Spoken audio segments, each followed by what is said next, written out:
દર્શક મિત્રો, હું છું અનિશા. તમે જોઈ રહ્યા છો લોક સામના ન્યૂઝ. તો જોઈએ આજના સમાચાર પંચમહાલથી અમારા રિપોર્ટર સાહિલ પઠાણ સાથે.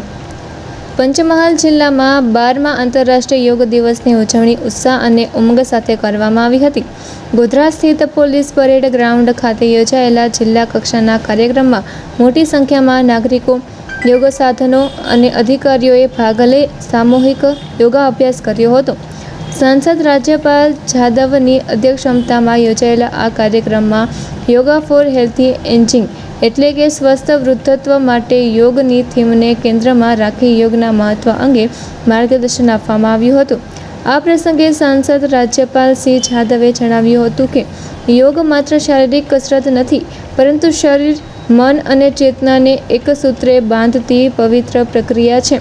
વડાપ્રધાન નરેન્દ્ર મોદીના પ્રયાસોથી આજે યોગને સમગ્ર વિશ્વમાં માન્યતા મળી છે અને ભારતની આ પ્રાચીન પરંપરા વૈશ્વિક સ્તરે ગૌરવનું પ્રતીક બની છે. તેમણે આધુનિક જીવનશૈલીના કારણે વધતા માનસિક તણાવ, ડાયાબિટીસ અને હૃદયરોગ જેવા પડકારો સામે યોગને અસરકારક ઉપાય ગણાવતા સૌને રોજિંદા જીવનમાં ઓછામાં ઓછા 30 મિનિટ યોગ માટે ફાળવવાની અપીલ કરી હતી.